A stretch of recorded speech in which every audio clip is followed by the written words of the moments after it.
ಮಾತರಂ ಮೇ ಮಾತರಿಶ್ವನ್ನ ಪಿತರತುಲಗುರೋ ಭ್ರಾತರಿಷ್ಟಾಪ್ತಬಂಧೋ ಸ್ವಾಮಿನ್ನ ಸರ್ವಾಂತರಾತ್ಮನ್ನ ಜರ ಜರ ಇತರ್ಜನ್ಮ ಮೃತ್ಯಾಮಯಾನಾಂ ಗೋವಿಂದೇ ದೇಹಿ ಭಕ್ತಿಂ ಭವತಿ ಚ ಭಗವನ್ ಊರ್ಜಿತಾಂ ನಿರ್ನಿಮಿತ್ತಾಂ ನಿರ್ವ್ಯಾಜಾಂ ನಿಶ್ಚಲಾಂ ತದ್ಗುಣಗಣ ಬೃಹತೀಂ ಚಾಶ್ವತೀಮಾಚು ದೇವ ನಾರಾಯಣಂ ನಮಸ್ಕೃತ್ಯ ನರಂ ಚೈವ ನರೋತ್ತಮಂ ದೇವೀಂ ಸರಸ್ವತೀಂ ವ್ಯಾಸಂ ತತೋ ಜಯಮುದೀರಯೇ ವಿಜಾನತಾಂ ಅವಿತ್ತಸ್ಯ ಮಧ್ವಸ್ಯ ಜಗತಿ ಗುರೋಃ ಪೂರ್ವಾಚಾರ್ಯಮಹಿಷ್ಠಾನಾಮಿಯಂ ಪ್ರಣತಿಮಾಲಿಕಾ ಪೂರ್ಣಜ್ಞಾನಾಯ ವಿದ್ಮಹೇ ಪೂರ್ಣಾನಂದಾಯ ಧೀಮಹಿ ತನ್ನೋ ವ್ಯಾಸ ಪ್ರಚೋದಯಾತ್.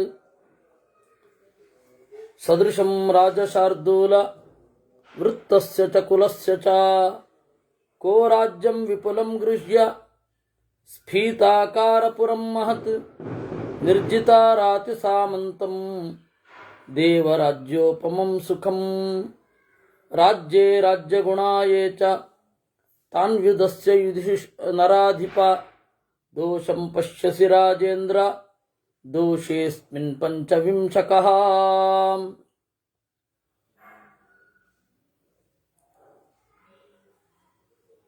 ಧರ್ಮರಾಜ ಕೇಳಿದ ಪ್ರಶ್ನೆಗೆ ಭೀಷ್ಮಾಚಾರ್ಯರು ಬಹಳ ಸಂತೋಷಪಟ್ಟರು. ಸದೃಶಂ ರಾಜ ಶಾರ್ದೂಲ, ನಿನ್ನ ಇಡೀ ಜೀವನದ ನಡೆಗೆ ತಕ್ಕ ಈ ಪ್ರಶ್ನೆ ಇದೆ. ಪ್ರಶ್ನೆ ಬೇರೆ, ಜೀವನದ ನಡೆ ಬೇರೆ. ಆದರೆ ಏನು ಪ್ರಯೋಜನ? ಕುಟುಕಲಿಗೆ ಪ್ರಶ್ನೆ ಮಾಡಿದ್ದಾರೆ ಅಂತ ಅರ್ಥ. ಪತ್ರಕರ್ತರ ಪ್ರಶ್ನೆ ಹಾಗಿರುತ್ತೆ. ಅವ್ರ ಜೀವನ ಶೈಲಿಗೂ ಅವ್ರಿಗೂ ಒಂದಕ್ಕೊಂದಕ್ಕೆ ಸಂಬಂಧ ಇರಲ್ಲ, ತಿಳ್ಕೋಬೇಕು ಅಂತನೂ ಇರಲ್ಲ. ಅದರಿಂದಾಗಿ ಆ ಪ್ರಶ್ನೆ ದೀರ್ಘಕಾಲ ಉಳಿಯಲ್ಲ. ಲೋಕ ಕಲ್ಯಾಣಕರವಾದ ಯಾವ ಒಂದು ಅಂಶಗಳನ್ನು ಹೊತ್ತು ತರೋಲ್ಲ. ಈ ಎಲ್ಲ ಕಾರ್ಯಕ್ರಮವೂ ಅಷ್ಟೆ. ರಿಯಾಲಿಟಿ ಶೋ ಮಾಡ್ತಾರೆ, ಮತ್ತು ಅದ್ಯಾವುದೋ ಎಂತೆಂಥದೋ ಮಾಡ್ತವೆ. ಅದು ಯಾವುದೂ ಕೂಡ ಆ ಪ್ರಶ್ನೆಯಲ್ಲಿ ಪ್ರಾಮಾಣಿಕತೆ ಇರಲ್ಲ. ವೃತ್ತಸ್ಯ, ನಿನ್ನ ಇಡೀ ಜೀವನದ ನಡೆ, ಇವರೇನೋ ಪ್ರಶ್ನೆ ಮಾಡ್ತಾರೆ. ಆ ಪ್ರಶ್ನೆ ಅವರ ಜೀವನದ ಒಂದು ಪ್ರತಿನಿಧಿಯಾಗಿರಲ್ಲ. ಆ್ಯಂಕರ್ಗಳು ಪ್ರಶ್ನೆ ಮಾಡ್ತಿರ್ತಾರೆ, ಅವ್ರು ಪ್ರಶ್ನೆ ಮಾಡೋದೇ ಅವ್ರ ಕೆಲಸ. ಅದರಿಂದ ಅವರೇ ತಿಳ್ಕೊಳ್ಬೇಕು ಅಂತ ಇರಲ್ಲ. ಪ್ರಶ್ನೆ ಮಾಡ್ತಾರೆ, ಉತ್ತರಕ್ಕೆ ಕಿವಿ ಮುಚ್ಕೊಂಡ್ಬಿಟ್ಟಿರ್ತಾರೆ. ಹಾಗೇನಾರಾದರೆ ಬೇರೆಯವರ ಉತ್ತರದ ಮೇಲೆ ಡೌಟ್ ಬಂದು ಪ್ರಶ್ನೆ ಕೇಳೋದೋ ಇನ್ನೇನೋ ಆಗಿ ಅವ್ರಿಗೆ ಬೇಕಾದ ಮಾರ್ಗವನ್ನು, ಶ್ರೇಯಸ್ಸಿನ ಮಾರ್ಗವನ್ನು ಅವರು ಪಡಿಬೇಕಿತ್ತು. ಬೇರೆಯವ್ರ ಉದ್ಧಾರಕ್ಕಾಗಿ ಅವರು ಪ್ರಶ್ನೆ ಮಾಡೋದು ಅಂತ ಅವರು ಅಂದ್ಕೊಂಡಿರ್ತಾರೆ. ಅದು ಅವ್ರ ಕೆಲಸ. ಉದ್ಧಾರ ಆಗೋದಾದರೆ ಬೇರೆಯವರು ಆಗಿರಲಿ ಅಂತ ಅವ್ರಿಗೆ. ಹೀಗಾಗಿ ವೃತ್ತಸ್ಯ, ಅವರ ಜೀವನಕ್ಕೆ ಸರಿಯಾಗಿರುವ, ಆ್ಯಪ್ಟ್ ಆಗಿರುವ ಪ್ರಶ್ನೆ. ನಿನ್ನ ಜೀವನ ಇಡೀ ನಡೆ ಇದಕ್ಕೆ ಅನುಗುಣವಾಗಿ ಇದೆ. ಆಮೇಲೆ ಕೋ ರಾಜ್ಯಂ ವಿಪುಲಂ ಗೃಹ್ಯ, ಇಲ್ಲದಿದ್ದರೆ ಅದ್ಭುತವಾದ ಸಮೃದ್ಧವಾದ ಶತ್ರುಗಳಿರದ ಸಾಮಂತರನ್ನು ಬಗ್ಗಿಸಿಕೊಂಡಿರುವ ಈ ರಾಜ್ಯದಲ್ಲಿ ಗುಣಗಳನ್ನೆಲ್ಲವನ್ನ ಮರೆತು ದೋಷವನ್ನು ಹೆಂಗೆ ಕಾಣ್ತಾ ಇದ್ದಿ? ಈ ತರಹ ಪ್ರಶ್ನೆ ಮಾಡುವವರಲ್ಲಿ ನೀನು ಅಗ್ರಗಣ್ಯ. ನಿನ್ನ ಕುಲದಲ್ಲಿಯೇ ನೀನು 25ನೇವನು ಈ ತರಹ ಪ್ರಶ್ನೆ ಮಾಡ್ತಾ ಇರೋನು. ನಿನಗಿಂತ ಮೊದಲು 24 ಜನ ರಾಜರು. ಅಭಾವ ವೈರಾಗ್ಯ ಅಲ್ಲ. ಅಭಾವ ವೈರಾಗ್ಯ ಅಂದ್ರೇನು? ಇಲ್ಲದೆ ಇರೋದಕ್ಕೆ ಬೇಡ ಅಂತ ಅನ್ನೋದು.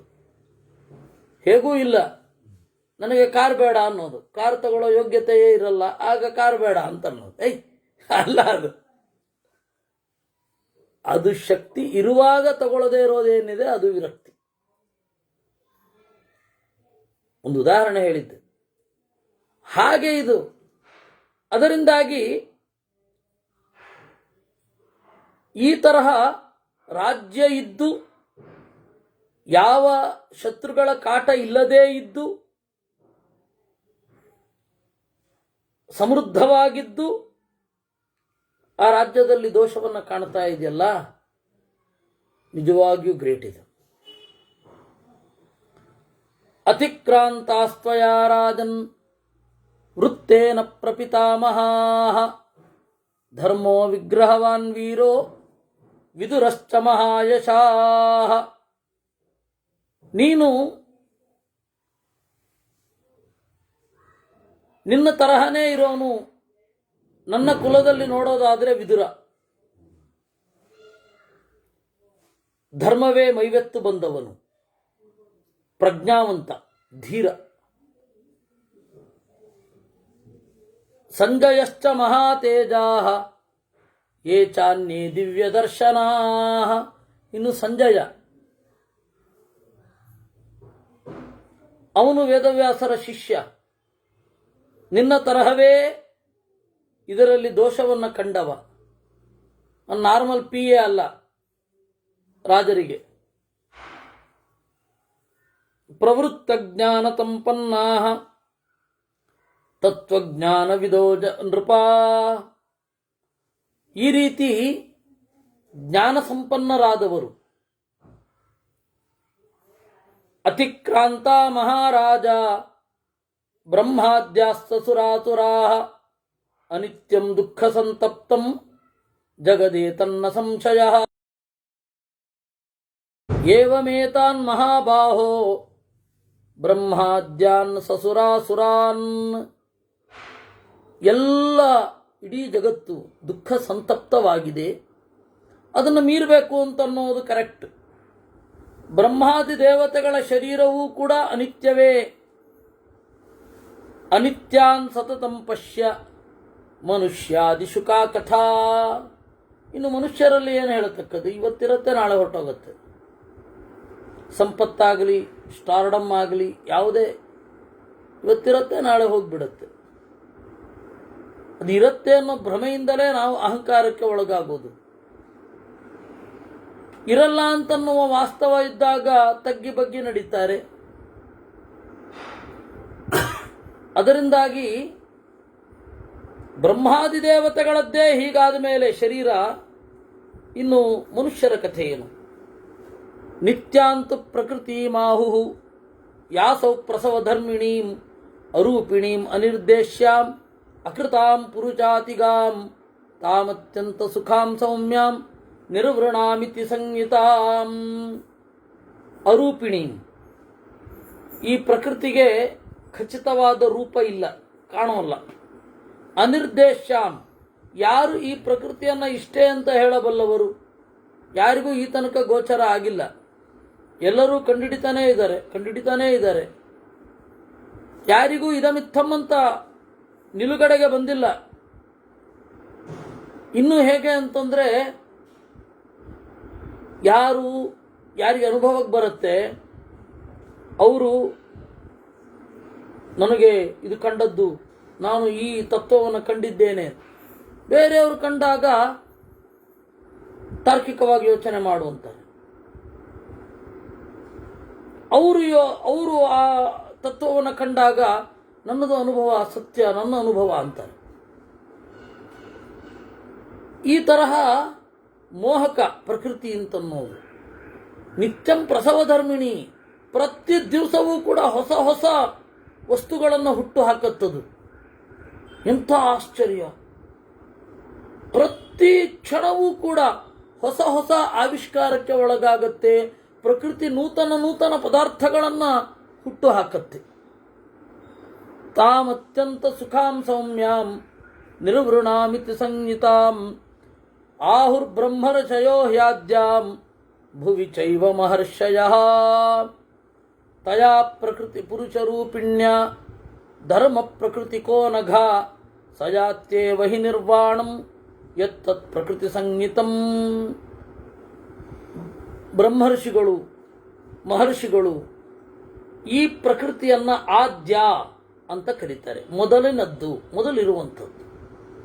ಆಮೇಲೆ ಇದೆಲ್ಲವೂ ಕೂಡ ಆಗಿರುವಂತಹ ವಿಕೃತಿ ಅಂದರೆ ಬದಲಾವಣೆ, ಪರ್ವರ್ಟೆಡ್ ಅಂತ ಅರ್ಥ ಅಲ್ಲ. ನಾವಿವತ್ತು ಕನ್ನಡದಲ್ಲಿ ವಿಕೃತಿ ಅಂತಂದರೆ ಪರ್ವರ್ಟೆಡ್ ಅಂತ ತಗೊಂಡ್ಬಿಡ್ತಾ ಇದ್ದೀವಿ. ಅದು ನಮ್ಮ ತಲೆ. ಯಾವುದೇ ಭಾಷೆಯಲ್ಲಿ ಯಾವುದೇ ಪದವನ್ನು ನೋಡಬೇಕು ಅಂತಂದರೆ ಆ ಕಾಲಕ್ಕೆ ಏನರ್ಥ ಇತ್ತು ಅನ್ನೋದನ್ನು ನೀವು ಗಮನಿಸಬೇಕು. ಈ ಕಾಲದಲ್ಲಿ ನಾವು ಆ ಕಾಲದ ಅರ್ಥವನ್ನು ಕಾಣಬಾರದು. ಈ ಕಾಲದ ನೆಲೆಯಲ್ಲಿ ಆ ಕಾಲಕ್ಕೂ ಅದೇ ಪದಕ್ಕೆ ಅದೇ ಅರ್ಥ ಇತ್ತು ಅಂತಲ್ಲ. ಈ ಒಂದು ಎಚ್ಚರ ಮೂಡದೇ ಇರೋದ್ರಿಂದಾಗಿ ಎಲ್ಲ ಮಿಸ್ಇಂಟರ್ಪ್ರಿಟೇಷನ್ ಶುರು ಆಗಿರೋದು. ಅದರಿಂದ ಪ್ರಕೃತಿ ಮೂಲಭೂತವಾಗಿರೋದ್ರಿಂದಾಗಿ ಆದ್ಯ ಅಂತಾರೆ. ತಯಾ ಪುರುಷ ರೂಪಿಣ್ಯ ಧರ್ಮ ಪ್ರಕೃತಿಕೋ ನಘ. ಅವಳ ಜೊತೆಗೆ ಒಬ್ಬ ಪುರುಷ ಇದ್ದಾನೆ. ಪುರುಷನಿಂದ ರೂಪ ಪಡೆದಿದೆ, ಪುರುಷನಿಂದ ರೂಪುಗೊಂಡಿದೆ ಪ್ರಕೃತಿ. ಆ ಪುರುಷನಿಂದ ರೂಪುಗೊಂಡ ಪ್ರಕೃತಿಯಲ್ಲಿ ಉದ್ಧಾರ ಆಗುವವನು ಯಾರ ಸಹಜವಾದ ನಡೆ ಧಾರ್ಮಿಕವಾಗಿರುತ್ತೋ ಅವನು ಧರ್ಮ ಪ್ರಕೃತಿಕೋ ನಘ. ಈ ಧರ್ಮ ಪ್ರಕೃತಿಕ ಅನ್ನೋದು ಬಹಳ ಆಳವಾದ ಒಂದು ನೋಟನ್ನು ಒಳಗೊಂಡಿದೆ. ಪ್ರಕೃತಿ ಅಂದರೆ ಸ್ವಭಾವವೇ ಧರ್ಮಕ್ಕೆ ಅನುಗುಣವಾಗಿ ಇದ್ದರೆ ಸಯಾತ್ಯೇವ ಹಿ ನಿರ್ವಾಣಂ, ಅವನು ಮುಕ್ತಿಯನ್ನು ಹೊಂದುತ್ತಾನೆ. ಸಯೇವ ಪ್ರಾಕೃತೋ ಧರ್ಮೋ ಭ್ರಾಜತ್ಯಾದಿ ಯುಗೇ ನೃಪ ವಿಕಾರ ಧರ್ಮಾಶೇಷೇಷು ಯುಗೇಶು ಭರತರ್ಷಭಾ. ಅದೇ ಪ್ರಾಕೃತ ಧರ್ಮ. ಅದು ಆದಿಯುಗದಲ್ಲಿ, ಕೃತಯುಗದಲ್ಲಿ ಮಾತ್ರ ನೇರವಾದ ಧರ್ಮ. ಇನ್ನೆಲ್ಲ ಬದಲಾವಣೆ ಆಗ್ತಾ ಇರುತ್ತೆ. ತ್ರೇತಾಯುಗ ಬಂತು ಅಂತಂದರೆ ಯುಗದ ಬದಲಾವಣೆ ಎನ್ನುವುದು ಸಹಜ. ಅವಾಗ ವಿಕಾರ ಧರ್ಮದಿಂದ ಕೂಡಿಕೊಂಡವರು ಸಂಸಾರ ಪಥಗೋಚರ, ಸಂಸಾರದಲ್ಲಿ ನೆಲೆಗೊಳ್ಳುತ್ತಾರೆ. ಸಂಸಾರ ಅಂತಂದರೆ ತಿರುಗುವುದು. ಸ್ವರ್ಗ, ನರಕ, ಭೂಮಿ, ಸ್ವರ್ಗ, ನರಕ, ಭೂಮಿ, ಇಲ್ಲಿ ತಿರುಗಾಡೋದು. ತ್ರಿದಿವ ನಿಲಯ ಭೂಗೋಚರ ನಿತ್ಯಬದ್ಧಾನ್. ತ್ರಿದಿವ ನಿಲಯ ಭೂಗೋಚರ. ಸ್ವರ್ಗ, ಭೂಮಿ, ಆಮೇಲೆ ನರಕ. ಸ್ವರ್ಗ, ನರಕ, ಭೂಮಿ, ಇಲ್ಲಿ ತಿರುಗ್ತಾ ಇರ್ತಾರೆ. ಸತ್ವಾದಿಯುಗ ಪರ್ಯಂತೆ ತ್ರೇತಾಯುಗ ತಮುದ್ಭವೇ ಕಾಮಂ ಕಾಮಯಮಾನೇಷು ಬ್ರಾಹ್ಮಣೇಷು ತಿರೋಹಿತಃ. ಮೊದಲು ಧರ್ಮ ಕಣ್ಮರೆಯಾಗಿದ್ದಲ್ಲಿ ಯಾರಲ್ಲಿ ಮೊದಲು ನೆಲೆಗೊಂಡಿತ್ತೋ ಅವರಲ್ಲೇ. ಧರ್ಮ ಯಾರಲ್ಲಿ ನೆಲೆಗೊಂಡಿತ್ತು? ಬ್ರಾಹ್ಮಣರಲ್ಲಿ. ಬ್ರಾಹ್ಮಣರೇ ಮರೆತರು. ಬ್ರಾಹ್ಮಣರು ಮರೆತದ್ರಿಂದಾಗೆಲ್ಲ ಶುರು ಆಯಿತು. ನೋಡಿ, ಯಾವ ಧರ್ಮಶಾಸ್ತ್ರ ಆಗಲಿ ಮಹಾಭಾರತ ಆಗಲಿ ಬ್ರಾಹ್ಮಣರನ್ನು ಮೇಲೆತ್ತಿ ಕಟ್ಟಿಲ್ಲ. ಜಾಸ್ತಿ ಬೈದಿರೋದೇ ಅವ್ರನ್ನ. ಇವರೆಲ್ಲ ಏನು ಬ್ರಾಹ್ಮಣರು ಬರೆದಿರೋದು ಅಂತ ಯಾವ ಬ್ರಾಹ್ಮಣರು ಶಾಸ್ತ್ರವನ್ನು ಬರೆದಿಲ್ಲ. ಅವರು ಶಾಸ್ತ್ರವನ್ನು ಪಾಲಿಸಬೇಕು ಅಷ್ಟೇ. ಒಂದು ಕಂಪನಿಯ ಬೈಲಾಗಳನ್ನು ರಚನೆ ಮಾಡಿದವರು ನಮ್ಮ ಮ್ಯಾನೇಜರ್ಸು ಅಂತ ಹೇಳಿ ಕ್ಲರ್ಕ್ಗಳು ಬೈಕೊಂಡು ಓಡಾಡ್ಕೊಂಡಾಗಿರುತ್ತೆ. ಮ್ಯಾನೇಜಿಂಗ್ ಡೈರೆಕ್ಟರ್ ಯಾರೋ ಇರ್ತಾನೆ, ಕಂಪನಿಯ ಪ್ರೊಪ್ರೈಟರ್ ಯಾರೋ ಇರ್ತಾನೆ. ಅವ್ರ ಬಗ್ಗೆನೇ ಗೊತ್ತಿಲ್ಲದೆ ನಮ್ಮ ಕಣ್ಮುಂದೆ ಬರುವ ಕ್ಲರ್ಕ್ಗಳೇನು ಮಾಡ್ತಾರೆ, ಮ್ಯಾನೇಜರ್ಗಳನ್ನು ಬೈತಾರೆ. ಒಂಚೂರು ಕಣ್ಣಲ್ಲಿ ರಕ್ತ ಇಲ್ಲ ಅವನಿಗೆ ಅಂತ. ಹಾಗೆ ಈ ಕ್ಲರ್ಕ್ಗಳನ್ನು ಕ್ಲಾಸ್ 4ಗಳು ಬೈಕೊಂಡು ಓಡಾಡ್ತಾ ಇರ್ತಾರೆ ಜವಾನರು, ಕಣ್ಣಲ್ಲಿ ರಕ್ತ ಇಲ್ಲ ಅವಕ್ಕೆ ಅಂತ. ಹಾಗಾಗಿ ಬಿಡತ್ತೆ. ವಾಸ್ತವವಾಗಿ ಯಾವ ಗ್ರಂಥವೂ ಕೂಡ ಬ್ರಾಹ್ಮಣರನ್ನ ಮಿತಿಮೀರಿ ಮೇಲ್ಗಡೆ ಕಟ್ಟಿಲ್ಲ. ಹೆಚ್ಚು ಶಿಕ್ಷೆ ಇರೋದೇ ಬ್ರಾಹ್ಮಣನಿಗೇನೆ. ಮನುಸ್ಮೃತಿ ಮನುವಾದಿಗಳು ಅಂತಾರೆ. ಏನು ಮನುವಾದಿಗಳು ಅಂದರೆ ಅರ್ಥವೂ ಗೊತ್ತಿರಲ್ಲ ಅವ್ರಿಗೆ. ಮನುವಾದವಾಗಿ ಉಳಿದೇ ಇಲ್ಲ, ಮನು ಕಾನೂನಾಗಿ ಇರೋದು, ಕಾಮನ್ ಸೆನ್ಸ್ ಅದು ಅವ್ರಿಗೆ ಅಷ್ಟು ಇರಲ್ಲ. ಮನು ಸ್ಮೃತಿಯಲ್ಲಿ ಹೆಚ್ಚು ಶಿಕ್ಷೆಗಳಿರೋದೇ ಬ್ರಾಹ್ಮಣರಿಗೆ. ಇದೆಲ್ಲ ಯಾಕೆ ಅಂತಂದ್ರೆ ಅದನ್ನು ಓದದೇ ಇರೋದೇ ಪ್ರಾಬ್ಲಮ್. ಸತ್ವಾದಿಯುಗ ಪರ್ಯಂತೆ. ಸತ್ವಯುಗ ಅಂದರೆ ಕೃತಯುಗ ಅಂತ್ಯ ಆದ ಮೇಲೆ ತ್ರೇತಾಯುಗ ಹುಟ್ಟಿದಾಗ ಬಯಕೆ ಶುರು ಆಯಿತು. ಬಯಕೆ ಶುರು ಆದಾಗ ಧರ್ಮ ಕಣ್ಮರೆ ಆಯಿತು. ಕರೆಕ್ಟಾಗಿ ಹೇಳಿದಾಳೆ. ಕರೆಕ್ಟಾಗಿ ಅವಳು ನಿಮಗೆ ಶುಕ್ರಾಚಾರ್ಯರ ಮಾತು, ಮಗಳು ಯಯಾತಿನ ಕರ್ಕೊಂಬಂದು ಅಪ್ಪ ಮದುವೆ ಆಗ್ತಾ ಇದ್ದೀನಿ ಅಂತಾಳೆ. ಆಯಿತು ಅಂತಾನೆ, ಏನು ಕೇಳಲೇ ಇಲ್ವಲ್ಲ ಅಂತಾಳೆ ಅವಳಿಗೆ. ಅದಕ್ಕೆ ಅವರು ಹೇಳ್ತಾರೆ ಧರ್ಮ ಅನ್ಯ, ಶುಕ್ರಾಚಾರ್ಯರು ಹೇಳೋದು ಧರ್ಮ ಅನ್ಯ ಕಾಮ ಅನ್ಯ ವೃತಸ್ಥೆ ನಾಹುಷಪತಿ. ಏನು ಮಾಡೋದಮ್ಮ, ಯಾವತ್ತು ನಮ್ಮ ಕಾಮ ಧರ್ಮಕ್ಕೆ ವಿರುದ್ಧವಾಗೇ ಇರುತ್ತೆ. ಧರ್ಮಕ್ಕೆ ಅನುಗುಣವಾಗಿ ಕಾಮವನ್ನು ತಿದ್ದುಕೊಳ್ಳುವ ಒಂದು ಅಪಾರವಾದ ಸತ್ವ ಎಷ್ಟು ಜನರಲ್ಲಿರುತ್ತೆ. ನನ್ನ ಕಾಮವನ್ನೇ ಧರ್ಮ ಅಂತನ್ನುವವರು ಇರ್ತಾರೆ.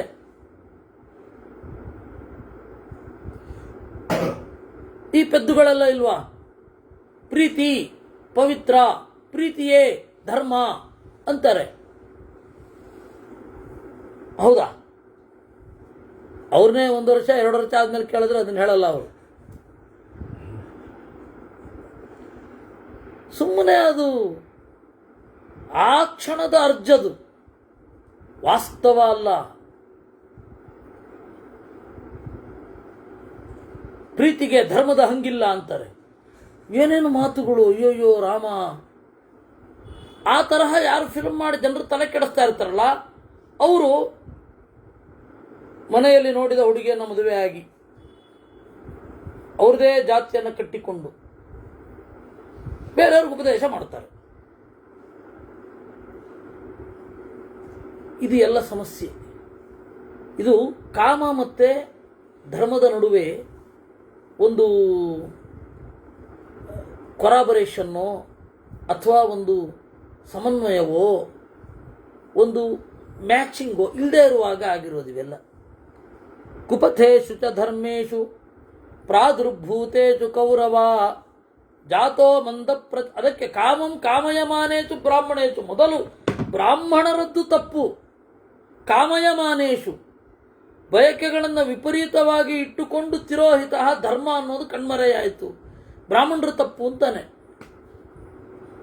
ಕುಪಥೇಶು ಚ ಧರ್ಮೇಶು ಪ್ರಾದುರ್ಭೂತೇಶು ಕೌರವ ಜಾತೋ ಮಂದ ಪ್ರಚಾರೋಹಿ ಧರ್ಮ ಕಲಿಯುಗೆ ನೃಪ. ಹೀಗೆ ಧರ್ಮ ಅನ್ನೋದು ಅಡ್ಡಹಾದಿ ಹಿಡಿದು ಕ್ರಮೇಣ ಕಂಗೆಟ್ಟಾಗ ಕಲಿಯುಗದಲ್ಲಂತೂ ಇನ್ನೂ ಕಡಿಮೆ ಆಯಿತು. ಜಾತೋ ಮಂದ ಪ್ರಚಾರೋಹಿ ಧರ್ಮ ಕಲಿಯುಗೆ ನೃಪ. ಈ ತರಹ ಧರ್ಮ ಅನ್ನೋದು ಕ್ರಮೇಣ ಕಣ್ಮರೆಯಾಗ್ತಾ ಹೋಯಿತು.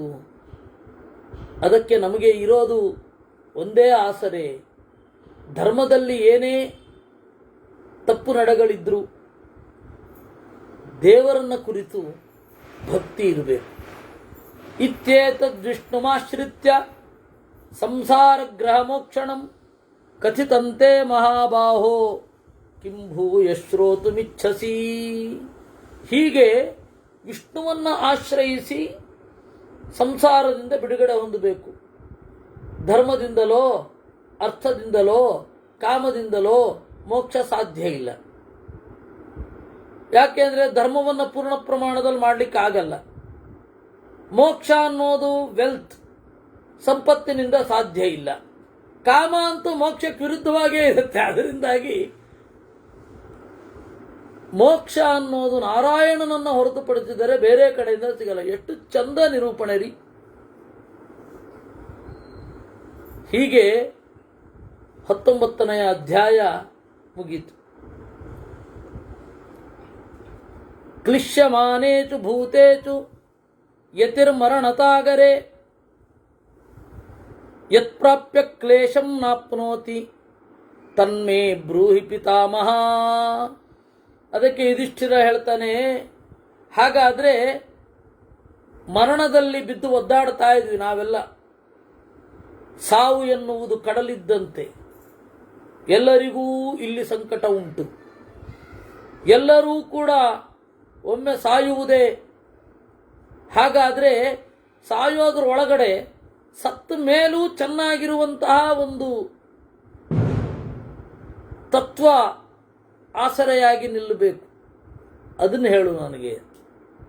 ಅದಕ್ಕೆ ಭೀಷ್ಮಾಚಾರ್ಯರು ಹೇಳ್ತಾರೆ, ಅತ್ರಾಪ್ಯುದಾಹರಂತೀಮಂ ಇತಿಹಾಸಂ ಪುರಾತನಂ ಸನತ್ಕುಮಾರಸ್ಯ ಸತಃ ಸಂವಾದಂ ನಾರದಸ್ಯ ಚ.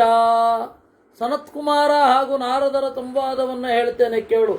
ಇದಕ್ಕೆ ನಿನ್ನ ಪ್ರಶ್ನೆಗೆ ಉತ್ತರ ಏನು ಅಂದರೆ ಈ ಸಂವಾದವೇ. ಸನತ್ಕುಮಾರೋ ಭಗವಾನ್ ಬ್ರಹ್ಮಪುತ್ರೋ ಮಹಾಯಚಾ ಪೂರ್ವಜಾತಾಸ್ತ್ರಯಸ್ತಸ್ಯ ಕಚ್ಚಂತೆ ಬ್ರಹ್ಮವಾದಿನಃ. ಸನತ್ಕುಮಾರ ಮತ್ತು 3 ಜನ ತಮ್ಮಂದಿರು, ಅವರು ಬ್ರಹ್ಮವಾದಿಗಳು. ಸನಕ, ಸನಂದನ, ಸನಾತನ ಜಾತ ಮಾತ್ರಾಶ್ಚ ತೇತರವೇ ಪ್ರತಿಬುದ್ಧ ಇತಿ ಶ್ರುತಿ. ಹುಟ್ಟುತ್ತಿದ್ದಂತೆಯೇ ಜ್ಞಾನ ಇದೆ ಅವರಿಗೆ. ನಾವೆಲ್ಲ ಹುಟ್ಟಿದ ಮೇಲೆ ಕಷ್ಟಪಟ್ಟು ಜ್ಞಾನದ ಕಡೆಗೆ ಬರಬೇಕು. ಜ್ಞಾನದ ದಾರಿಗೆ ಬರಲಿಕ್ಕೆ ಎಷ್ಟು ಕಷ್ಟ ಉಂಟು ಗೊತ್ತಾ? ಏನು ಅಷ್ಟು ಸುಲಭವಾಗಿ ಸಿಕ್ಬಿಡ್ತಾರಾ ಜ್ಞಾನಿಗಳು? ಪಕ್ಕದಲ್ಲೇ ಜ್ಞಾನಿಗಳಿದ್ರು ಜ್ಞಾನಿಗಳೊಂದು ಗೊತ್ತಾಗಲ್ಲ. ಎಲ್ಲೋ ಹೋಗಿರ್ತೀವಿ, ಯಾರ್ಯಾರೋ ಸಿಗೋರನ್ನ ನಂಬ್ತೀವಿ. ಆಮೇಲೆ ಜ್ಞಾನಿಗಳು ಸಿಕ್ಕಿದ ಮೇಲೆ ನಿಜವಾದ ಜ್ಞಾನಿಗಳ ಬಗ್ಗೆ ಅನುಮಾನ ಬರುತ್ತೆ. ಫಸ್ಟ್ ಅವಮಾನ, ಆಮೇಲೆ ಅನುಮಾನ, ಆಮೇಲೆ ಸನ್ಮಾನ. ಆವಾಗ ನಿಧಾನಕ್ಕೆ ಬರುತ್ತೆ ಜ್ಞಾನ. ಇದನ್ನ ವಸ್ತುತಃ ಕಲಾವಿದರ ಬಗ್ಗೆ ಹಿರಣ್ಣಯ್ಯ ಹೇಳ್ತಾ ಇದ್ದದ್ದು. ಮಾಸ್ಟರ್ ಹಿರಣ್ಣಯ್ಯ ನಾನು ಭೇಟಿಯಾಗಿದ್ದೊಂದು 2 ಸರ್ತಿ ಅಷ್ಟೇ. ನಮ್ಮ ತಾತನ ಹೆಸರಿನಿಂದ ಕರೀತಾರೆ, ಯಾಕೆ ನಮ್ಮ ತಾತ ಅವರಿಗೆ ಸ್ವಲ್ಪ ಗೊತ್ತು. ಚನ್ನಪಟ್ಟಣದಲ್ಲಿ ನಾಟಕಕ್ಕೆ ಬರ್ತಾ ಇದ್ದಾಗ ನಮ್ಮ ತಾತ ಗೊತ್ತು. ನಾರಾಯಣಾಚಾರ್ಯ ಅಂತ ನಾನು ಕರೀತಾ ಇದ್ದದ್ದು. ನೋಡಿ ನಾರಾಯಣಾಚಾರ್ಯ, ಕಲಾವಿದನಿಗೆ ಮೊದಲು ಸಿಗೋದು ಅವಮಾನ, ಆಮೇಲೆ ಅನುಮಾನ, ಆಮೇಲೆ ಸನ್ಮಾನ. ಜ್ಞಾನಿಗಳ ವಿಚಾರದಲ್ಲಿಯೂ ಹಾಗೆ.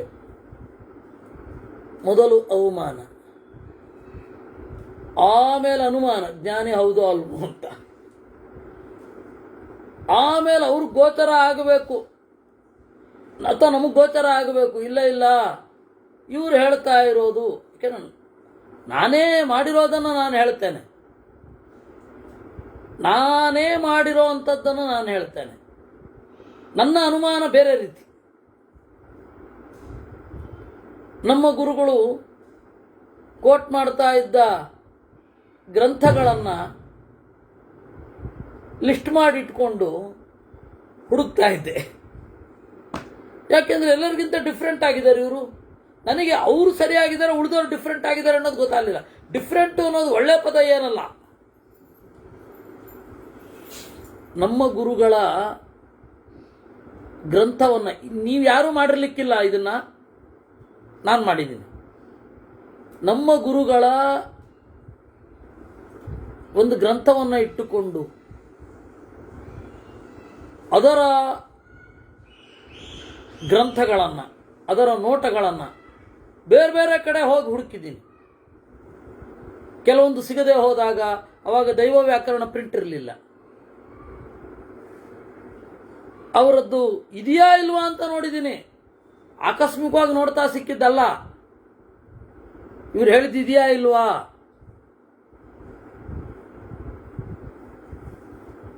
ಇವ್ರು ಹೇಳುವಂತಹ ಧಾತುಪಾಠ ಇದೆಯಾ ಇಲ್ವಾ. ಯಾಕೆಂದ್ರೆ ಬೇರೆ ಯಾರು ಧಾತುಪಾಠದ ಬಗ್ಗೆ ಯಾರು ಮಾತಾಡ್ತಾ ಇದ್ರು?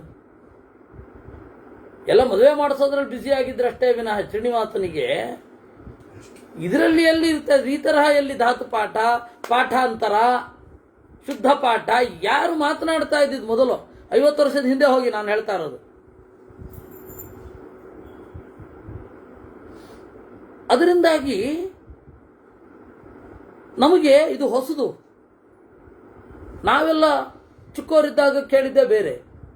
ಇವರು 90ರ ದಶಕದಲ್ಲಿ ಗುರುಗಳು ಬಂದು ಹೇಳ್ತಾ ಇದ್ದಾರೆ. ನಾವು ಆಗ ಹೌದಾ ಇದು ಹೇಳಿದ ಹೌದಾ ಇದು ಹೇಳಿದ ಹೌದಾ ಅಂತ ನಾನು ಹುಡುಕಿದ್ದಿದೆ.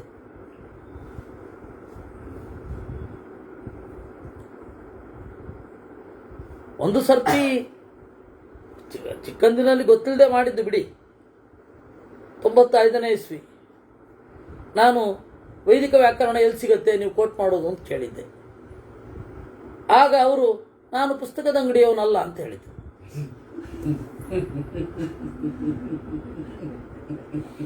ಅದು ನಮ್ಗೆ ಶಾಕು, ಯಾಕೆ ಹಿಂಗೆ ಹೇಳ್ತಾರೆ ಇವರು ಅಂತ. ಅದು ಕರೆಕ್ಟು. ಅವಾಗ ಆ ತರಹದ್ದು ಇದು ಸಿಗ್ತಾನೂ ಇರಲಿಲ್ಲ ಬಿಡಿ. ಈಗ ನೆಟ್ಟಲ್ಲಿ ಏನು ಬೇಕಾದ್ರೆ ಸಿಗತ್ತೆ, ಅವಾಗ ಸಿಗ್ತಾ ಇರಲಿಲ್ಲ. ಅದರಿಂದ ಅದನ್ನೆಲ್ಲ ಬೆನ್ನಟ್ಟಿ ಹುಡ್ಕೊಂಡು ಹೋಗಿ ನೋಡಿದ್ದಿದೆ. ಜ್ಞಾನಿಗಳಿದ್ದಾಗ ಬಂದಾಗ ಪರಿಚಯ ಆದಾಗ ಹೌದಾ ಇದು ಏನು ಹೇಳ್ತಾ ಇದ್ದಾರೆ ಇವರು, ಹೌದಾ ಬೇರೆಯವ್ರಿಗಿಂತ ಇವರು ಡಿಫ್ರೆಂಟ್ ಆಗಿದ್ದಾರೆ, ಇವರು ನಿಜವಾಗಿಯೂ ಅಲ್ಲಿರೋದು ಹೇಳ್ತಾ ಇದ್ದಾರಾ ಅಥವಾ ಇವ್ರದ್ದು ಜೇಬಿನ ತೆಗಿತಾ ಇದ್ದಾರಾ, ಈ ತರಹದ ಡೌಟ್ ಎಲ್ಲ ಬರುತ್ತೆ. ಆಮೇಲೆ ನಾವು ಪರೀಕ್ಷೆ ಮಾಡಿ ಆ ನಿಲುಗಡೆಗೆ ಬಂದ ಮೇಲೆ ಒಳ್ಳೆ ಜಾಗಕ್ಕೆ ಬಂದು ಸೇರಿದ್ದೀವಿ ಅನ್ಸುತ್ತೆ.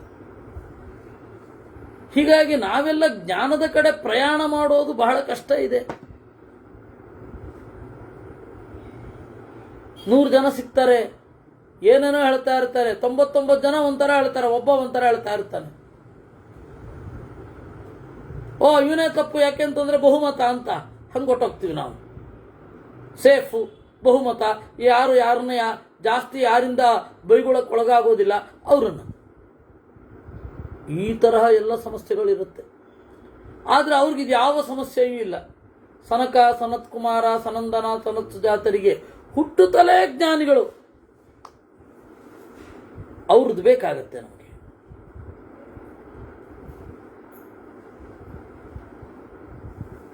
ನೀವು ಹೀಗೆ ಹೇಳ್ತೀರಾ, ನನ್ನ ತಮ್ಮನಿಗೆ ನನ್ನನ್ನು ಪರೀಕ್ಷೆ ಮಾಡುವಂತಹ ಒಂದು ಮನೋಭಾವ ಇತ್ತು. ಹೌದಾ ಇದು ಹೀಗೇನಾ ಅಂತ. ನಾನು ನಮ್ಮ ಗುರುಗಳಿಗೆ ಮಾಡಿದ್ದೆ, ನನಗೆ ತಿರುಗಿ ಬಂತು, ಅದು ಬೇರೆ ಹೇಳಿದಾದರೆ ಅದು ಯಶಸ್ವಿ ಆಯಿತು. ಈಗ ಅವನಿಗೆ ಇವನು ಹೇಳಬಲ್ಲ, ಹೇಳಿದ್ದು ಇದೆ ಅನ್ಸುತ್ತೆ. ಯಾಕೆ ಇದು ಸ್ವಾನುಭವ ಯಾಕೆ ಹೇಳ್ತಾ ಇರೋದು ಅಂತಂದರೆ ಅನುಮಾನ ಇರುತ್ತೆ. ಸನತ್ ಕುಮಾರ ಇತಿ ವೈ ಕಥಯಂತಿ ಮಹರ್ಷಯ, ಅದರಲ್ಲಿ 4ನೇವನೊಬ್ಬ ಇದ್ದಾನೆ ಸನತ್ ಕುಮಾರ ಅಂತ. ಹೈರಣ್ಯ ಗರ್ಭಸ್ಥ ಮುನಿ ವಸಿಷ್ಠ ಪಂಚಮ ಸ್ಮೃತಃ, ಇದು 4ನೇವನು. ಹೈರಣ್ಯ ಗರ್ಭ ಬ್ರಹ್ಮದೇವರ ಮೊದಲ ಮಗ. 5ನೇವನು ವಸಿಷ್ಠ. 6ನೇವನು ಸದಾಶಿವ. ಷಷ್ಠಸ್ಥಾಣುಸ್ಥ ಭಗವಾನ್ ಅಮೇಯಾತ್ಮ ತ್ರಿಶೂಲಧೃಕ್ ತಥೋ ಪರೇ ಸಮುತ್ಪನ್ನ ಪಾವಕ ದಾರುಣೆ ಕೃತೌ ಮನಸಾ ಸ್ವಯಂಭವೋ ಹಿ ಮೇ ಮರೀಚಿ ಪ್ರಮುಖಾಸ್ತಥಾ. ಆಮೇಲೆ ಇವರೆಲ್ಲರೂ ಕೂಡ ಮನತಾ ಸ್ವಯಂಭುವೋ ಹೀಮೆ, ಇವರೆಲ್ಲ ಮಾನಸಿಕವಾಗಿ ಹುಟ್ಟಿದವರು, ದೇಹವನ್ನು ಪಡೀಲಿಲ್ಲ, ದೇಹದಿಂದ ದೇಹ ಪಡೀಲಿಲ್ಲ, ಸಂಕಲ್ಪದಿಂದ ದೇಹ ಪಡೆದವರು. ಅದರಿಂದಾಗಿ ಅವರಿಗೆ ಪ್ರಜ್ಞಾದೋಷ ಕಡಿಮೆ ಇರುತ್ತೆ. ನಮಗೆ ಹಾಗಲ್ಲ. ನಮ್ಮದು ಭೌತಿಕ ದೇಹ, ಭೌತಿಕ ದೇಹದಲ್ಲಿ ಪರಿಸರ ಅರ್ಥ ಮಾಡಿಕೊಳ್ಳಿಕ್ಕೇನೆ ಬಹಳ ಹೊತ್ತಾಗುತ್ತೆ. ಈ ಪರಿಸರವನ್ನು ಮೀರಬೇಕಾಗತ್ತೆ. ನಾವು ಪೊಲಿಟಿಕಲಿ ಕರೆಕ್ಟ್ ಆಗಿರೋದನ್ನ, ಪಬ್ಲಿಕಲಿ ಕರೆಕ್ಟ್ ಆಗಿರೋದನ್ನ, ಸೋಷಿಯಲಿ ಕರೆಕ್ಟ್ ಆಗಿರೋದನ್ನ, ಎಕನಾಮಿಕಲಿ ಕರೆಕ್ಟ್ ಆಗಿರೋದನ್ನ, ಆ ನೆರೇಟಿವ್ಗಳನ್ನೆಲ್ಲ ನಂಬಿ ಅದನ್ನು ಒಪ್ಪಿಕೊಂಡ್ಬಿಟ್ಟಿರ್ತೇವೆ. ಅದೆಲ್ಲವನ್ನು ತಲೆಯಿಂದ ತೆಗೆದು ಶುದ್ಧವಾದ ಜ್ಞಾನದ ಕಡೆ ಹೋಗಬೇಕು. ಎಷ್ಟು ಕಷ್ಟ. ನೀವು ಸಮಾನತೆ ಅಂತ ಹೇಳದೆ ಹೋದರೆ ಸೋಷಿಯಲಿ ಯು ಆರ್ ಇನ್ಕರೆಕ್ಟ್. ಆ ತರಹ ಮನೋಭಾವ. ಅಯ್ಯೋ ಅದರಿಂದಾಗಿ ಸಮಾನರು ಅಂತ ಹೇಳಲೇಬೇಕು. ಕಡೆಗೆ ಯಾರೋ ಒಬ್ರು ಮಧ್ವಾಚಾರ್ಯರು ಸರ್ವಸಮಾನತೆಯನ್ನು ಸಾಧನೆ ಮಾಡಿಬಿಟ್ಟಿದ್ದಾರೆ ಅಂತಂದ್ರು. ಯಾವಾಗ ಅಂತ ಆಶ್ಚರ್ಯ ಆಯಿತು. ಯಾರೂ ಮಾಡಿಲ್ಲ ರೀ. ಶಂಕರರಾಗಲಿ, ರಾಮಾನುಜರಾಗಲಿ, ಮಧ್ವರಾಗಲಿ ಯಾರೂ ಕೂಡ ಅವತ್ತಿನ ಕಾಲದಲ್ಲಿ ಸಾಮಾಜಿಕ ಸಮಾನತೆ ಅಂತ ಎಲ್ಲಿ ಆ ಕಾನ್ಸೆಪ್ಟೇ ಇರಲಿಲ್ಲ. ಇವತ್ತಿಗೂ ಇಲ್ಲ, ಬಾಯಲ್ಲಿ ಮಾತ್ರ ಹೇಳ್ತಾ ಇರೋದು. ಈ ನೆರೇಟಿವ್ಗಳನ್ನು ನಾವು ಒಪ್ಕೊಂಡ್ಬಿಡ್ತೀವಿ. ಇವಾಗ ಶಂಕರರದ್ದು ಹೇಳಬೇಕಾದ್ರೆ ಓ ನೋಡಿ ಅವರು ಸರ್ವ ಸಮಾನತೆ ಹೇಳಿದ್ರು. ಎಲ್ಲ ಹೇಳಿದ್ರು? ಅವ್ರ ಗ್ರಂಥಗಳಲ್ಲಿಲ್ಲ. ರಾಮಾನುಜರು ಹೇಳಿದ್ರು, ಅವರು ಗ್ರಂಥಗಳಲ್ಲಿಲ್ಲ. ಮಧ್ವಾಚಾರ್ಯರು ಭೇದವನ್ನು ಹೇಳಿದ್ರು, ಎಲ್ಲ ಭೇದ ಹೇಳಿಲ್ವಾ ಆಚಾರ್ಯರು? ಭೇದ ಹೇಳಲಿಲ್ವಾ? ಅಷ್ಟೇ ಅಲ್ಲ, ಭೇದ ಅಂತ ಹೇಳಿದ ಕೂಡಲೇ ನೀವು ಜಗಳ ಮಾಡಿ ಅಂತ ಹೇಳಿದಾರೆ ಬೇರೆಯವ್ರ ಜೊತೆಗಿಲ್ಲ. ಇದೆಲ್ಲ ತಪ್ಪು ತಿಳುವಳಿಕೆಗಳು. ಯಾಕೆಂದ್ರೆ ನಾವು ಯಾವುದೋ ನೆರೇಟಿವ್ ಇಂದ ನಮ್ಮನ್ನು ಹೈಜಾಕ್ ಮಾಡಿಬಿಟ್ಟಿದ್ದಾರೆ. We are hijacked by narratives. ಅದಕ್ಕೆ ನಾನು ಹೇಳೋದು, ಗ್ರಂಥವನ್ನು ಮುಂದೆ ಇಟ್ಟುಕೊಂಡು ಕಲಿಬೇಕು ಅಂತ, ಬೇರೆ ಯಾವುದಕ್ಕೂ ಅಲ್ಲ. ಇದು ಇಲ್ಲಿಂದ ಶುರು ಆಗಬೇಕು ನಮ್ಮದು. ಆ ಹಿನ್ನೆಲೆಯಲ್ಲಿ ಮನಸ್ಸಿನಿಂದ ಹುಟ್ಟಿದವರವರು. ನಾವು ದೇಹದಿಂದ, ಬೇರೆ ಯಾವುದೋ ದೇಹದಿಂದ, ದೇಹದ ಪ್ರಭಾವಕ್ಕೆ ಒಳಗಾದವರು. ಇದೆಲ್ಲ ಒಂದೊಂದು ಮಾತು ಕೂಡ ನೀವು ಡಿಕೋಡ್ ಮಾಡ್ತಾ ಇವತ್ತೇನೋ ಅವತ್ತೇನೋ ಹಾಗೇನು ನೋಡಿದ್ರೆ ಅದೇ ವ್ಯಾಖ್ಯಾನ ತಾನೆ. ಮನಸಾ ಸ್ವಯಂಭುವೋ ಹೀಮೆ ಮರೀಚಿ ಪ್ರಮುಖಾಸ್ತಥಾ ಭೃಗುರ್ಮರೀಚೇರನುಜಃ. ಆ ಮರೀಚಿಯ ತಮ್ಮ ಭೃಗು, ಭೃಗುವಿನ ತಮ್ಮ ಅಂಗಿರಸ್, ಅಂಗಿರಸ್ನ ತಮ್ಮ ಅತ್ರಿ, ಅತ್ರಿಯ ತಮ್ಮ ಪುಲಸ್ತ್ಯ, ಪುಲಸ್ತ್ಯನ ತಮ್ಮ ಪುಲಹ. ಇವರೆಲ್ಲ ಆದಿ ಕವಿಗಳು. ಆದಿ ಜ್ಞಾನಿ, ಕವಿ ಅಂದರೆ ಜ್ಞಾನಿ ಅಂತ ಅರ್ಥ. ಪೊಯೆಟ್ ಅನ್ನೋ ಅರ್ಥ ನಂತರ ಬಂದದ್ದು. ಅದು ಯಾಕೆ ಬಂತು ಅಂದರೆ ಕುಂಗ್ ಶಬ್ದೆ ಅಂತ ಅಂದುಕೊಂಡದ್ದನ್ನು ಚೆನ್ನಾಗಿ ಶಬ್ದದಲ್ಲಿ ಅಭಿವ್ಯಕ್ತಿಸುವವರು ಏನಿದ್ದಾರೆ ಅವರು ಕವಿಗಳು. ಏಕೆಂದರೆ ಆ ಪ್ರೆಸೆಂಟೇಷನ್ನು ಎಲ್ಲರಿಗೂ ಇರುತ್ತೆ ಅಂತಲ್ಲ. ಮನಸ್ಸಲ್ಲಿ ಅಂದ್ಕೊಳ್ಳೋದೊಂದು, ಅಲ್ಲಿ ಹೇಳ್ತಾ ಇರೋದೊಂದು ಆಗಬಾರ್ದಲ್ಲ. ಇವ್ರಿಗೆ ಅದು ಯಾವ ದೋಷವೂ ಇರಲಿಲ್ಲ, ಯಾಕೆಂದರೆ ಅಯೋನಿಜರು. ಸರ್ವಮೇತನ್ಮಹಾಭಾಗ ಕುರುವನ್ನಾದಿ ಗುರುರ್ಮಹಾನ್ ಪ್ರಭುರ್ವಿಭುರನಂತ ಶ್ರೀ ಬ್ರಹ್ಮ ಲೋಕಪಿತಾಮಹ. ಇದೆಲ್ಲವನ್ನ ಸೃಷ್ಟಿ ಮಾಡುವಾಗ ಎಲ್ಲವನ್ನ ಅವರಿಗೆ ತೋರಿಸಿ ಮಾಡಿದ್ದು ಬ್ರಹ್ಮದೇವರು. ಅವರು ಆದಿಗುರು. ಗುರುಗಳು ಅಂತಂದ್ರೆ ಬ್ರಹ್ಮದೇವರೇ. ಬ್ರಹ್ಮದೇವರು ಈ ಸನ್ನಿಧಾನದಲ್ಲಿ ನಿಂತು ಹೇಳ್ತಾ ಇದ್ದಾರೆ ಅಂತ ನಾವು ಅಂದ್ಕೋಬೇಕು.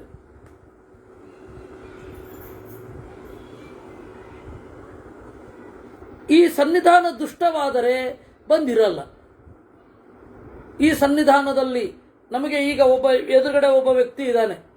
ಈ ಸನ್ನಿಧಾನದಲ್ಲಿ ಬ್ರಹ್ಮದೇವರು ನಮಗೆ ಹೇಳ್ತಾ ಇದ್ದಾರೆ. ಎಲ್ಲ ಮೂರ್ತದ ಒಳಗಡೆ ಅಮೂರ್ತ. ನೋಡಿ, ನಾವು ಇನರ್ಟ್ ಅನ್ನ ಗಾಡ್ ಅಂತನ್ನಲ್ಲ,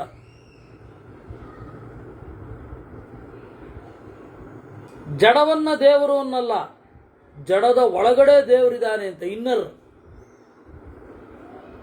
ಹಾಗೆ ಕಾಣುವ ಮನುಷ್ಯನ ಒಳಗಡೆ ಅಗೋಚರವಾಗಿ ಬ್ರಹ್ಮದೇವರಿದ್ದು ಪಾಠ ಮಾಡ್ತಾರೆ ಅಂತಾನೆ ಪ್ರಾಚೀನ ಸಂಹಿತೆ.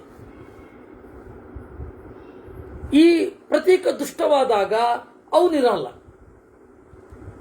ಕನ್ನಡಿ ಕೊಳೆ ಆದಾಗ ಹೇಗೆ ಕಾಣೋದಿಲ್ವೋ ಹಾಗೆ ಈ ಪ್ರತೀಕ ದುಷ್ಟವಾದಾಗ ಕಾಣೋಲ್ಲ.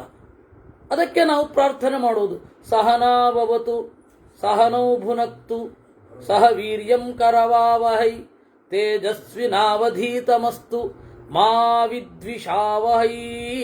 ನಾವು ದ್ವೇಷ ಮಾಡುವುದು ಬೇಡ. ಯಾಕೆಂದ್ರೆ ದ್ವೇಷ ಅನ್ನುವ ಕೊಳೆ ನನ್ನ ಮನಸ್ಸಿನಲ್ಲಿಯೋ ಆ ಗುರುವಿನ ಮನಸ್ಸಿನಲ್ಲಿಯೋ ಬಂತು ಅಂದ್ರೆ ಪ್ರತೀಕ ಕೊಳೆಯಾಯಿತು ಅಂತ ಅರ್ಥ. ಪ್ರತೀಕ ಕೊಳೆಯಾದ್ರೆ ಆ ಕೊಳೆಯಾದ ಪ್ರತೀಕದಲ್ಲಿ ಇನ್ನು ಬ್ರಹ್ಮದೇವರು ನಮಗೆ ಸಿಗಲ್ಲ. ಅದರಿಂದಾಗಿ ನಾನು ದ್ವೇಷ ಮಾಡಬಾರದು ಗುರುಗಳನ್ನ.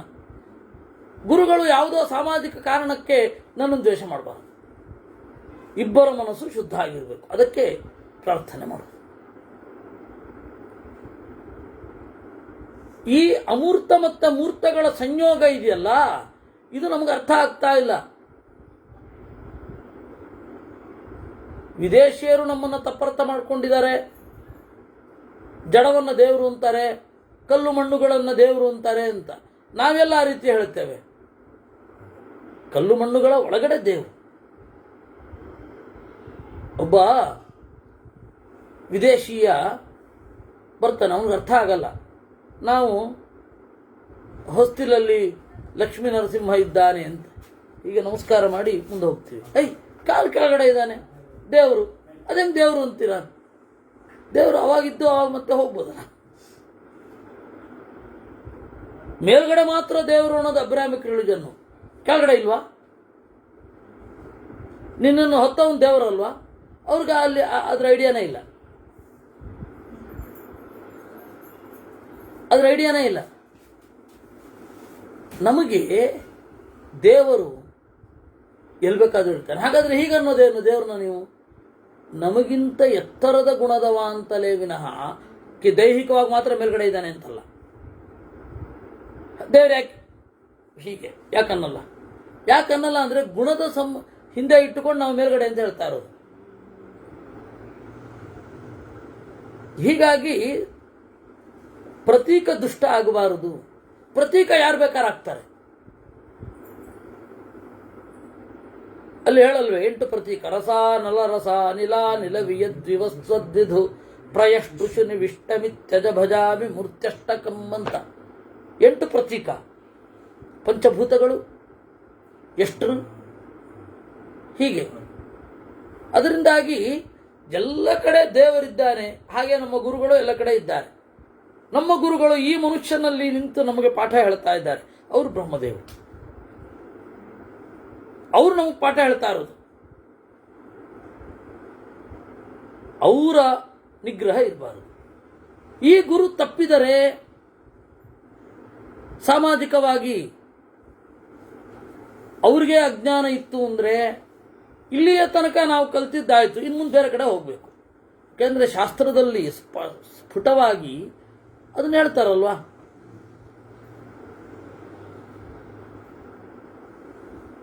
ಇವನಿಗಿಂತ ಹೆಚ್ಚಿನ ಜ್ಞಾನ ಅಲ್ಲಿ ಸಿಗ್ತಾ ಇದೆ ಅಂದರೆ ನೀವು ಆರಾಮಾಗಿ ಸ್ವಿಚ್ ಆನ್ ಆಗ್ಬೋದು, ಅಲ್ಲಿಗೆ ಇಲ್ಲಿ ನೀವು ಬಿಟ್ಟು ಅಲ್ಲಿಗೆ ಹೋಗ್ಬೋದು ಅಂತ ಹೇಳ್ತಾರೆ. ಹೀಗಾಗಿ ಪ್ರಭುರು ವಿಭುರನಂತ ಶ್ರೀ ಬ್ರಹ್ಮಾಲೋಕ ಪಿತಾಮಹ ಸರ್ವಮೇತನ್ಮಹಾರಾಜ ಕುರುವನ್ ಆದಿಗುರುರ್ಮಹಾನ್. ಇವರೆಲ್ಲರೂ ಕೂಡ ಬ್ರಹ್ಮದೇವರ ನೇರ ಅನುಗ್ರಹದಿಂದ ಅರಿವನ್ನು ಪಡೆದು ಸನಕ ಪ್ರಭೃತಯ ತತ್ರ ಯೇ ಚ ಪ್ರಾಪ್ತ ಪರಂಪದಂ, ಪರಮಪದವನ್ನು ಹೊಂದಿದ್ರು. ಯಾಕೆಂದರೆ ನೇರವಾಗಿ ಬ್ರಹ್ಮದೇವರೇ ಗುರುಗಳು ಇವರಿಗೆ. ಕೃತ್ಸನ ಕ್ಷಯಮನುಪ್ರಾಪ್ಯ ವಿಮುಕ್ತ ಮೂರ್ತಿ ಬಂಧನಾತ್ ಸನತ್ ಕುಮಾರಸ್ತು ವಿಭು ಯೋಗಮಾಸ್ಥಾಯ ಯೋಗವಿತ್. ಅದರಲ್ಲಿ ಸನತ್ ಕುಮಾರ ಏನು ಮಾಡಿದ? ತ್ರೀನ್ ಲೋಕಾನ್ ಅಚರಚ್ಛಶ್ವತ್ ಐಶ್ವರ್ಯೇಣ ಪರೇಣ ಹೀ. 3 ಲೋಕಗಳನ್ನು ತಿರುಗಾಡಿದ. ಯಾಕೆ? ಸಜ್ಜನರ ಅನುಗ್ರಹಕ್ಕಾಗಿ. ರುದ್ರಶ್ಚಾಪ್ಯಷ್ಟಗುಣಿತಂ ಯೋಗಂ ಪ್ರಾಪ್ತೋ ಮಹಾಯಜಾಃ ಸೂಕ್ಷ್ಮಮಷ್ಟಗುಣಂ ರಾಜನ್ ಇತರೇ ನೃಪಸತ್ತಮ ಮರೀಚಿ ಪ್ರಮುಖಾಸ್ತಾತ ಸರ್ವೇ ಸೃಷ್ಟ್ಯರ್ಥಮೇವ ತೇ ನಿಯುಕ್ತ ರಾಜಶಾರ್ದೂಲ ತೇಷಾಂ ಸೃಷ್ಟಿಂ ಶೃಣುಷ್ವಮೇ. 8 ಪ್ರತೀಕಗಳಲ್ಲಿ ನೆಲೆಗೊಂಡ ಸದಾಶಿವ ಸೃಷ್ಟಿಗಾಗಿ ಈ ಜಗತ್ತಿನಲ್ಲಿ ತಿರುಗಾಡಿದ. ಮರೀಚಿ ಮೊದಲಾದವರು ಸೃಷ್ಟಿಗಾಗಿಯೇ ಈ ಜಗತ್ತಿನಲ್ಲಿ ತಿರುಗಾಡಿದರು. ಮರೀಚಿಯ ಮಗ ಕಾಶ್ಯಪರು. ಕಾಶ್ಯಪರಿಗೆ ಇಷ್ಟು ಜನ ಹೆಂಡತಿಯರು, 13 ಜನ. 13 ಜನರಲ್ಲಿ ಎಲ್ಲ ಜನಾಂಗ ಬೆಳೆಯಿತು. ಹೀಗೆ ಎಲ್ಲ ವೇದಗಳಲ್ಲಿ ಇದನ್ನು ಹೇಳಿದ್ದಾರೆ. ಇದನ್ನು ತಿಳ್ಕೊಳ್ಬೇಕಾದದ್ದು ಅನಿವಾರ್ಯ. ಅವರ ಸೃಷ್ಟಿ ಹೇಗಿತ್ತು, ಅವರ ಸ್ವರೂಪ ಹೇಗಿತ್ತು, ಅವರ ಮನಸ್ಸು ಹೇಗಿತ್ತು, ಅವರು ಯಾಕಾಗಿ ಇಲ್ಲಿ ಬಂದರು ಇತ್ಯಾದಿಗಳು ತಿಳಿಯಲೇಬೇಕಾದದ್ದು. ಈ ಪುರಾಣವನ್ನು ಡಿಮ್ಮು ಮಾಡಿದ್ರೆ ಏನು ಪ್ರಯೋಜನ ಹೇಳಿ? ಈ ಪುರಾಣವನ್ನು, ಇತಿಹಾಸವನ್ನು ನೀವು ಸುಮ್ಮನೆ ಅರ್ಥವಾದ ಅಂತ ಹೇಳಿಬಿಟ್ರೆ ಆ ವೇದದ ಅಪ್ಲಿಕೇಶನ್ ಇಲ್ಲ ಆಯಿತು ಅನ್ನೋದು ಗೊತ್ತಾಗೋದಾದರೂ ಹೇಗೆ? ಪುರಾಣ ಅನ್ನೋದು ವೇದದ ವ್ಯಾಖ್ಯಾನ. ಇಲ್ಲ ನಾವು ಪುರಾಣ ನಂಬಲ್ಲ ವೇದ ನಂಬ್ತೀವಿ ಅಂದರೆ, ಪುರಾಣ ಕೊಟ್ಟ ವೇದವ್ಯಾಸರೇ ವೇದವನ್ನು ಎಡಿಟ್ ಮಾಡಿ ಕೊಟ್ಟದ್ದು, ಅದನ್ನು ಮಾತ್ರ ಹೇಗೆ ಒಪ್ತೀರ? ಒಂದೇ ಸೋರ್ಸ್ ಇರೋದು, ವೇದವ್ಯಾಸರನ್ನು ಒಂದು ಸೋರ್ಸ್. ಆ ವೇದವ್ಯಾಸರನ್ನೇ ಡಿಮ್ ಮಾಡಿಬಿಟ್ರೆ ಮುಗಿತಲ್ಲ ಅಲ್ಲಿಗೆ. ಆಗಿರೋದು ಅದು. ವೇದವ್ಯಾಸರನ್ನೇ ಒಂದು ಒಂದು ವೇದವ್ಯಾಸರನ್ನ ಒಂದು ಡಮ್ಮಿ ಮಾಡಿಬಿಡೋದು ಅಂತ ಹೇಳೋದು ಇವತ್ತಿನ ಪರಿಭಾಷೆ, ಒಂದು ಡಮ್ಮಿ ಮಾಡೋದು. ಆದರೆ ಬ್ರಹ್ಮಸೂತ್ರಕ್ಕೆ ವ್ಯಾಖ್ಯಾನ ಬರೀಬೇಕು, ಗೀತೆಯನ್ನೇ ಹೇಳಬೇಕು. ಅದೆಲ್ಲ ವೇದವ್ಯಾಸರು ಕೊಟ್ಟಿದ್ದಲ್ವಾ? ಅದಕ್ಕೆ ಎಲ್ಲ ವೇದಗಳಲ್ಲಿ ಇದನ್ನು ಹೇಳಿದ್ದಾರೆ. ಖಿಲೇಶು ಚ ನ ಸಂಶಯ. ಅಳುದುಳಿದ ವೇದದ ಶಾಖೆಗಳು ಖಿಲ ಅಂತ ಕರೀತಾರೆ. ಖಿಲ ಅಂದರೆ ಅಪೆಂಡಿಕ್ಸ್ ಅಂತ ಒಂದು ಅರ್ಥ ಇದೆ. ಇನ್ನೊಂದು ಅಳಿಯದೇ ಉಳಿದ ವೇದ ಭಾಗಗಳು. ಆ ಖಿಲದಲ್ಲಿ ಇದನ್ನು ಹೇಳಿದ್ದಾರೆ. ಇತಿಹಾಸದಲ್ಲಿ, ಪುರಾಣದಲ್ಲಿ ಬ್ರಾಹ್ಮಣಾನ್ ವರದಾನೇತಾನ್ ಪ್ರಾಹುರು ವೇದಾಂತ ಪಾರಗಾಹ. ಬ್ರಹ್ಮಜ್ಞಾನಿಗಳೇ ವರವನ್ನು ಕೊಡುವವರು, ಜ್ಞಾನವೆಂಬ ವರವನ್ನು ಕೊಡುವವರು. ಅದರಿಂದಾಗಿ ಬ್ರಾಹ್ಮಣರು ತಂದೆ, ದೇವತೆಗಳು ಮಕ್ಕಳು.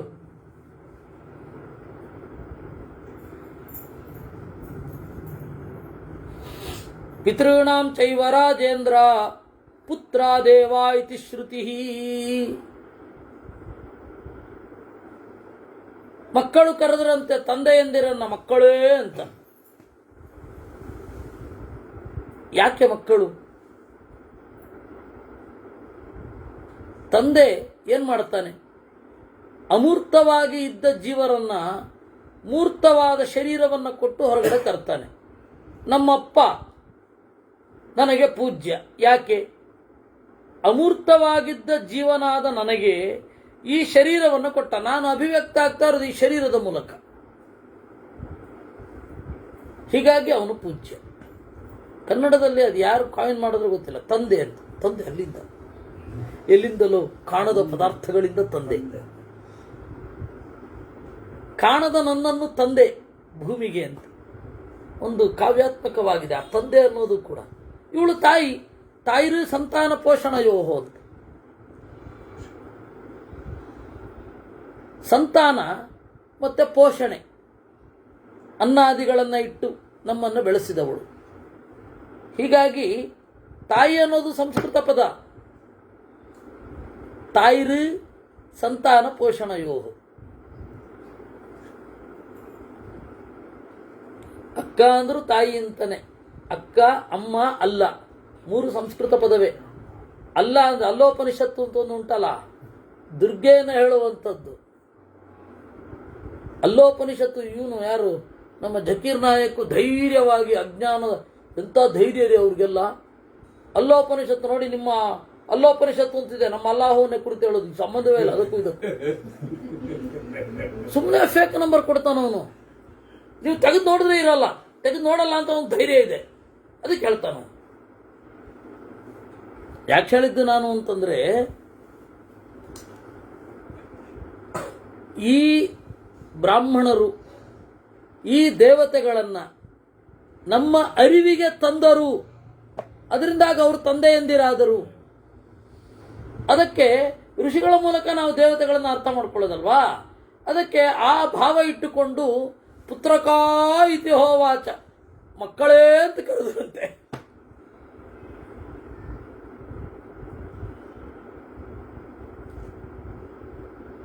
ಏತೇ ಚಾಂ ಪಿತರಸ್ತಾತ ಪುತ್ರ ಇತ್ಯನುಚಕ್ಷತೆ ಗಣ ಸಪ್ತ ಮಹಾರಾಜ ಮೂರ್ತಯೋ ಮೂರ್ತಯಸ್ತಥಾ ಪಿತॄಣಾಂ ಚೈವ ರಾಜೇಂದ್ರ ಪುತ್ರ ದೇವ ಇತಿ ಶ್ರುತಿ.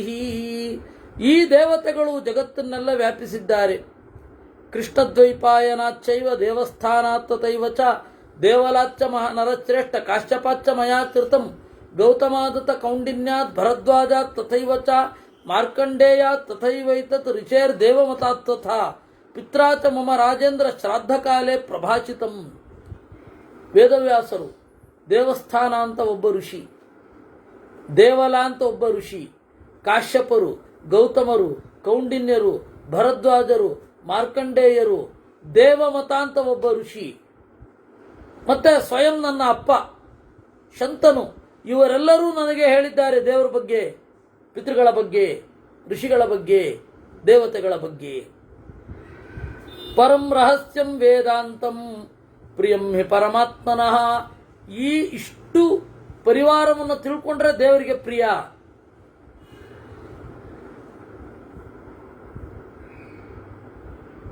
ಈ ಇಷ್ಟು ಪರಿವಾರವನ್ನ ನಾನು ಯಾಕೆ ಒತ್ತಿ ಹೇಳ್ತಾ ಇದ್ದೀನಿ ಅಂದ್ರೆ, ದೇವತೆಗಳನ್ನ ಮನುಷ್ಯರ ದಾಸರು, ಅಸಿಸ್ಟೆಂಟ್ಗಳು ಅಂತ ಚಿತ್ರಿಸಿದ್ದು ಬೌದ್ಧ ಮತ ಮತ್ತು ಜೈನ ಮತ.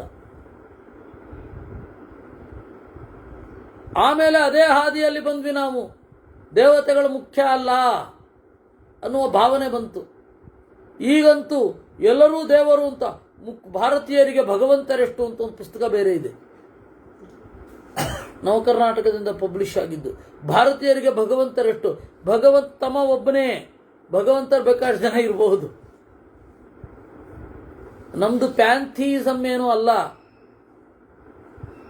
ನಮ್ಮಲ್ಲಿಯೂ ಸರ್ವಶ್ರೇಷ್ಠ ಭಗವಂತ ಒಬ್ಬನೇ, ಉಳಿದವರೆಲ್ಲ ಅವನ ಸಾಧನೆ ಮಾಡ್ತಾ ಇರುವ ಜೀವರು, ನಮಗಿಂತ ದೊಡ್ಡವರು. ನಮ್ಮ ಅಣ್ಣಂದಿರನ್ನ ಗೌರವಿಸುವ ಹಾಗೆ, ನಮ್ಮ ತಾತನ ಹತ್ತಿರ ಹೋಗುವಾಗ ನಮ್ಮ ಅಪ್ಪನನ್ನು ಗೌರವಿಸುವ ಹಾಗೆ ಋಷಿಗಳನ್ನು, ದೇವತೆಗಳನ್ನು ನಾವು ಗೌರವಿಸೋದು ಅಷ್ಟೇ. ಈ ಬೇಸಿಕ್ ಗೊತ್ತಾಗಿಲ್ಲ ಬಹಳ ಜನರಿಗೆ. ಅದಕ್ಕೆ ಎಲ್ಲ ಒಂದೇ ಅಂತಾರೆ, ಎಲ್ಲ ಒಂದೇ ಅಂದ್ರೆ ಒಂದೇ ಪಕ್ಷದವರು ಅಂತ ಹಾಗರ್ಥ. ಸನತ್ ಕುಮಾರೋ ಭಗವಾನ್ ದಿವಿಜಜ್ವಾಲ ತೇಜತ. ಈ ತರಹದ ಸನತ್ ಕುಮಾರರು ಅಂತ ಹೇಳಬೇಕಿತ್ತು, ಅದಕ್ಕೆ ನಾನು ಇಷ್ಟೆಲ್ಲ ಬಂದೆ. ಮತ್ತು ವಾಪಸ್ ಹೋಗ್ತಾರೆ. ಆ ಸನತ್ ಕುಮಾರರು ಮತ್ತೆ ನಾರದರ ಸಂವಾದವನ್ನ ನಿಮಗೆ ಹೇಳ್ತೇನೆ ಅಂತಾರೆ. ನಾವು ಹೇಳ್ತಾ ಹೇಳ್ತಾ ಹೇಳ್ತಾ ಎಲ್ಲೋ ಒಂದು ಕಡೆ ವಿಷಯದ ಸಬ್ಜೆಕ್ಟ್ ಡ್ರಿಫ್ಟಿಂಗ್ ಇರುತ್ತೆ, ರಿವರ್ ಡ್ರಿಫ್ಟಿಂಗ್ ಇದ್ದ ಹಾಗೆ, ಲ್ಯಾಂಡ್ ಡ್ರಿಫ್ಟಿಂಗ್ ಇದ್ದ ಹಾಗೆ ಸಬ್ಜೆಕ್ಟ್ ಡ್ರಿಫ್ಟಿಂಗ್ ಇರುತ್ತೆ. ಹಾಗೆ ಇವರು ಕೂಡ ಅಲ್ಲಿಗೆ ಹೋದ್ರು, ಮತ್ತೆ ವಾಪಸ್ ಬಂದು ಸನತ್ ಕುಮಾರರು ಮತ್ತೆ ನಾರದರ ಸಂವಾದವನ್ನು ಹೇಳ್ತೇನೆ ಅಂತ ಹೇಳಿದ್ದೆ, ಅದನ್ನ ಹೇಳ್ತಾ ಇದ್ದೇನೆ ಅಂತಾರೆ. ಸಾಕು, ಉಳಿದದ್ದು ನಾಳೆ ಮಾಡುವ. ನಾಳೆ ಬೆಳಗ್ಗೆ ನಮ್ಮ ಮನೆಯಲ್ಲಿಯೇ, ಇದೇ ಮನೆಯಲ್ಲಿ, ಕುಮುದಮ್ಮನವರು ಇಲ್ಲ, ಅವರು ಚಿಪ್ಪಗಿರಿಗೆ ಹೋಗಿದ್ದಾರೆ. ಅದರಿಂದಾಗಿ ಯಾವ ಪುರಾಣ ನಾಳೆ? ಅಗ್ನಿಪುರಾಣ ಇಲ್ಲೇ. ಆಮೇಲೆ ಅಗ್ನಿಪುರಾಣ ಮುಗಿಸಿ ಸಂಜೆ ಯಥಾ ಪ್ರಕಾರ ಇದಿರುತ್ತೆ ಮತ್ಸ್ಯಪುರಾಣ. ಇವತ್ತು ನಾಳೆ. ಕೃಷ್ಣ